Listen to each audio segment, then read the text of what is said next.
Inilah kondisi SJ, terdakwa kasus dugaan pelecehan anak di bawah umur yang kini kian terpuruk.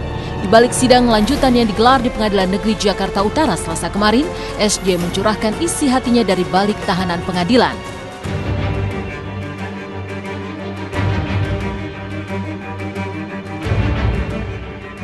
Selain harus menghadapi segala kemungkinan terkait jalannya persidangan, SJ juga mengalami guncangan ekonomi. Seperti diketahui, mobil hingga rumahnya di kawasan Kelapa Gading telah dijual oleh sang pedangdut.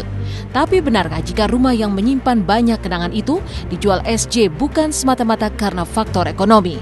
Benarkah SJ yang tersandung kasus pelecehan tak diterima lagi oleh warga sekitar hingga terpaksa menjual kediamannya yang telah ditawar dengan harga 2,5 miliar rupiah itu?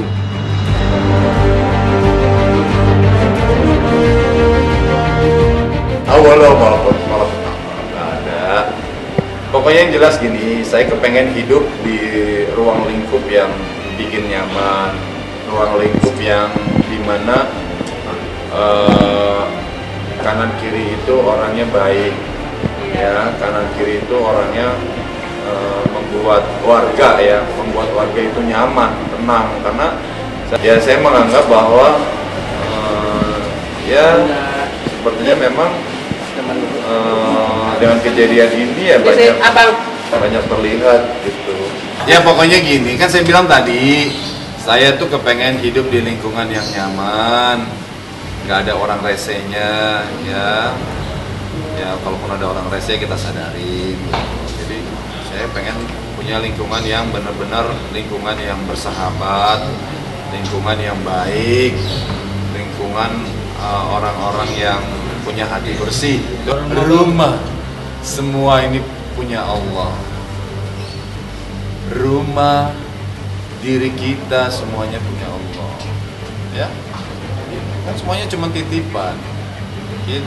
Yang penting kita jadi orang jangan ngerugiin orang lain. Jangan ngerugiin orang lain sekali. Oh belum, bukan 4 miliar tuh, 2,5 M. Oh 2,5 M bang? Iya. Udah ada yang nawar. Ya. Jalan. Pamit ya. Bang, bikin aja bang. Atau orang sekelilingnya, seseorang sekitarnya, atau mungkin ada yang iri di sekitar, kita juga tidak tahu kan gitu kan. Jadi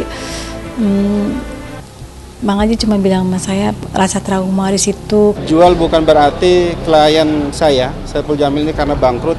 Jual bukan berarti karena saat ini sedang ditahan, tetapi lebih kepada kepingin dapat suasana baru nantinya ketika Saiful Jamil keluar dari masalah ini.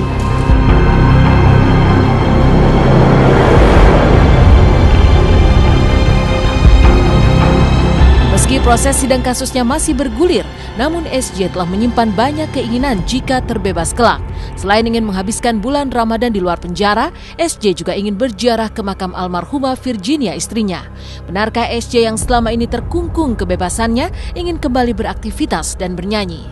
Saya kepengen ke Bandung, saya pengen ke makam istri, pengen ke rumah ibu mertua, pengen ke rumah saudara, pengen makan bareng, pokoknya macam-macam deh, hal-hal yang ringan aja gitu. Ya mungkin mudah-mudahan bisa kembali lagi kerja ya. Saya yakin Allah Maha Kaya, Allah Maha Kaya. Harapannya bisa Ramadan di rumah. Tapi kalau seandainya ya udahlah, kita mah selalu positif aja lah. Mudah-mudahan ya setelah yang seperti ini akan banyak kebahagiaan. Saya nggak bilang ini adalah sebuah penderitaan. Ya, pokoknya kita harus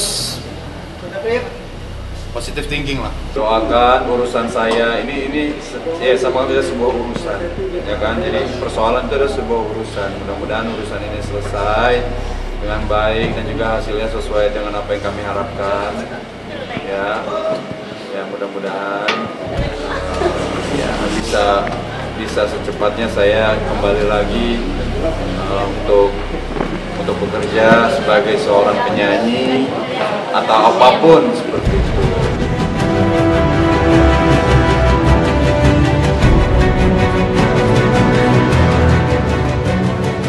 Hal-hal yang dulu dengan mudah bisa dilakukan SJ kapan saja, kini menjadi serba sulit.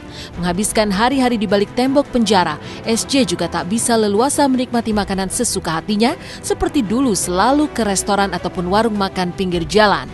Dan ketika berada di tahanan pengadilan Selasa kemarin, Ipul seolah bisa memuaskan hasratnya.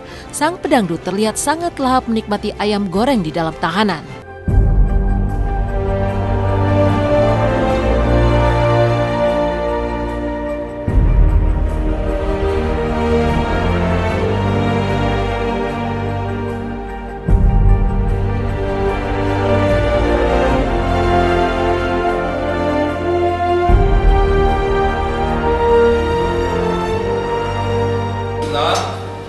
Biasanya kita realitian makannya di warung-warung.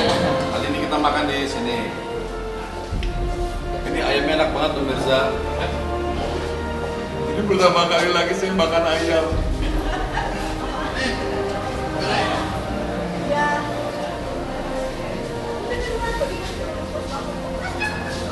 Pemirsa, tahunya enak banget pemirsa. Bismillahirrahmanirrahim. Udah mau habis minta. Enak banget. Ini nikmat Allah yang mana lagi yang kau dustakan. Ini enak banget.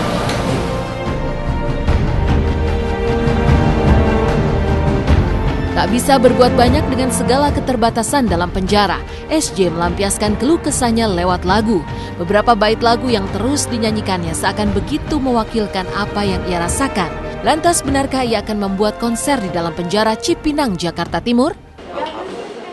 Alhamdulillah wa syukurillah, bersyukur padamu ya Allah.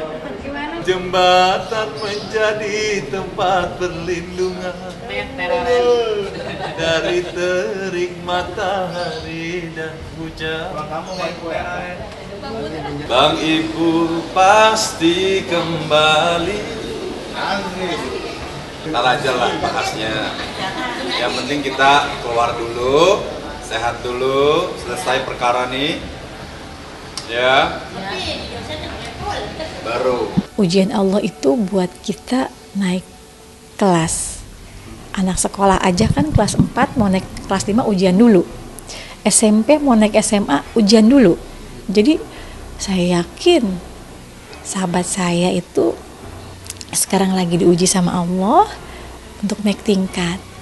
Jadi saya selalu kuatkan sahabat saya untuk selalu sabar, dan sabar. Karena apa? Materi datangnya dari Allah, akan diambil juga sama Allah.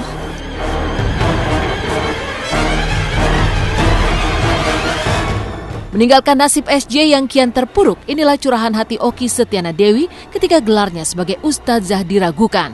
Lalu benarkah Oki sempat mengenyam pendidikan dan memperdalam agama meski tak secara formal? Bagaimana Oki mewujudkan segala potensi dirinya dari desainer, penulis, hingga ibu rumah tangga? Benarkah Oki ingin menjadi wanita inspiratif? Saya nggak punya basic agama, saya nggak pernah sekolah agama secara formal. Selamat pagi pemirsa, bertemu lagi bersama saya Nika Kusmarini. Meninggalkan curahan hati SJ di balik bilik penjara. Inilah curahan hati Oki Setiana Dewi yang tengah diragukan gelar ustazahnya. Benarkah Oki sampai tunjukkan bukti bahwa ia pernah menempuh pendidikan di UI serta gelar sarjana S2 sebagai pengajar anak usia dini? Seperti apa pula banyaknya kegiatan Oki sebagai wanita inspiratif, mulai dari berdakwah, desainer, hingga ibu rumah tangga.